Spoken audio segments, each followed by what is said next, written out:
Welcome to Luca and Miguel. Enjoy the video. You've got your project open and your clip ready. Start by selecting the audio clip in the timeline so you control what changes. Once selected, open the Effect Controls panel and the Essential Sound panel. These are where Premiere applies most noise fixes.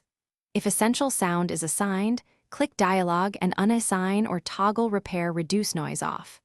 Make sure clip is not nested. If it is, open the nest and repeat selection so you remove the reduction at the source. Now look carefully in Effect Controls. Find any denoise, adaptive noise reduction, or third-party plugins and either uncheck them to disable or hit the trash icon to delete. If you used Essential Sounds Repair, expand it and slide Reduce Noise to 0% or toggle it off. Resetting preserves other edits. Once done, scan the audio effects bin and track effects. Track level processing can still be reducing noise, so disable track effects and replay to finish by rendering audio and soloing the clip to verify the noise reduction is gone. Playback is the fastest confirmation. If you still hear suppression, inspect nested sequences, audio buses, and master track effects.